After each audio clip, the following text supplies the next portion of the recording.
Okay, so today we are talking about section 7.1, which is graphing systems of equations, solving by graphing. And today we're just going to do that on the graphing calculator. So before we can put them into our graphing calculator, we have to make sure that all of the equations are in slope-intercept form. In example number 1, both of the equations are indeed in slope-intercept form, so we are good to go. We'll go straight to the y equals on our calculator.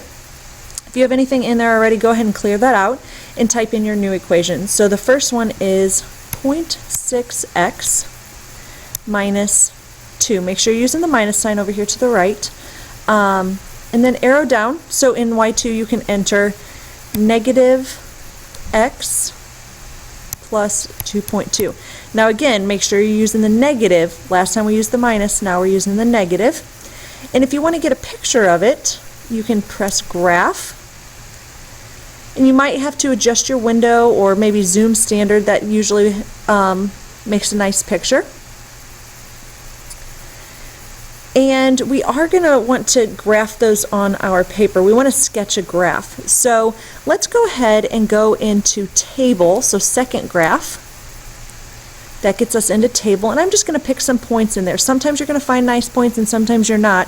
So for this blue line, for y1, I'm going to pick 0, negative 2. That's the y-intercept. It happens to be a nice point. And then I see that 5, 1 is another nice point, so I'm going to go ahead and plot that as well. And so I've got a nice line on my graph. Okay, so now let's go ahead and sketch a graph of y2. And again, we're just going to pick some points here just to spread it out a little bit. Well, we'll start with the y-intercept. 0, 2.2. So over 0, up 2.2. Now notice that's not an exact point, so I'm just estimating it. I'm putting it just above the 2. And then let's go over, I don't know, 6, negative 3.8. So over 6, down 3.8, so we're going to go down almost to 4. And then we'll connect there to have a nice little graph. Okay, so let's go ahead and make sure that that looks like our picture. And it looks pretty close. Now mine looks like it crosses exactly here at 3, 0, but due to the rounding here and the estimating of points, I can't guarantee that that is going to be the intersection. So in order to solve this system, we want to find the intersection, and we're going to do that on our graphing calculator. So we're going to look at this intersection point right here. So to do that, we're going to go into second trace. That gets you into the calculate menu. And we are going to look at this intersect right here because we want to find their intersection. So you can either arrow down and press enter, or you could just select 5. And then it's going to ask you first curve, second curve, and guess. So what I would do is I would use my left and right arrow keys to move that cursor, that blinking cursor, on top of where you think they intersect. It doesn't have to be exact, just get it as close as possible, and I would press enter 3 times. So first curve, enter, second curve, enter, guess, enter. And what you will see when you have done that is the intersection at the bottom of your graphing calculator screen. And that is the solution to this system. So the solution here is 2.625, comma, negative 0.425. So you can see it's not exactly at 3, 0. It's almost 3, and it's a little below the x-axis there. So our sketch is a little bit off, but again, that's why we're using the graphing calculator today.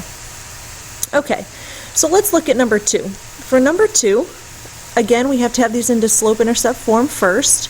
So we're going to divide everything by 2. Not sure why that's not writing.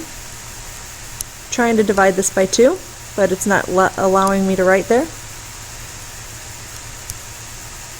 So we're going to have y equals 3 over 2x minus 7 over 2. I'm not quite sure why it's not letting me write up here at the top of the screen, so we'll just go with it at the bottom. Alright, so we've got this first equation here, y equals 5, we've got another equation, y equals 3/2 x minus 7 over 2.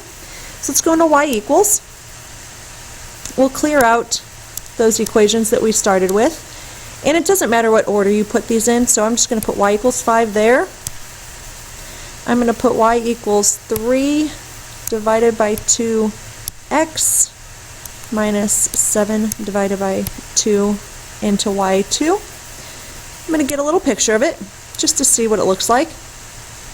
Y equals 5 should be a horizontal line, so it looks like I've done it correctly so far.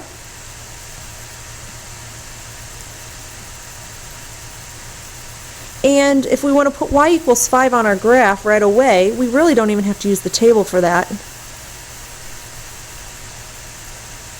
We can put that right there. And then we'll go to the table in order to graph the red line. So second graph to get into table. And it looks like 3, 1 is going to be a nice point.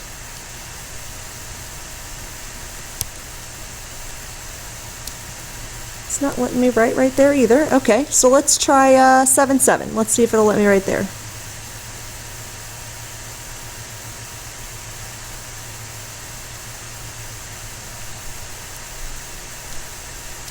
Okay, it's not letting me write right there either. Okay, I can write over here. That's interesting. How about, let's go into negative territory, see if it's going to let me do that. We're going really negative. Didn't mean to hit it that many times.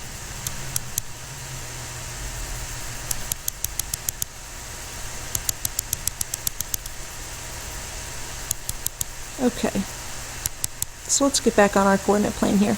So we've got negative 3, negative 8.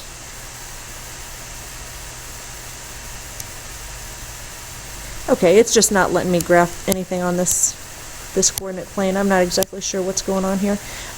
So let's go ahead and just go into the calculate menu. So second trace, calculate. We're calculating the intersection, so we're going to select 5, intersect. Use your left or right arrow key to move your cursor to where you think the two lines intersect. And then you're going to press enter 3 times.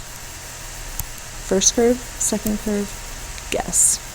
And it will show you that the intersection is at 5.6 repeating, 5. We know that 0.6 repeating is 5 2/3, so we've got 5 2/3, comma, 5.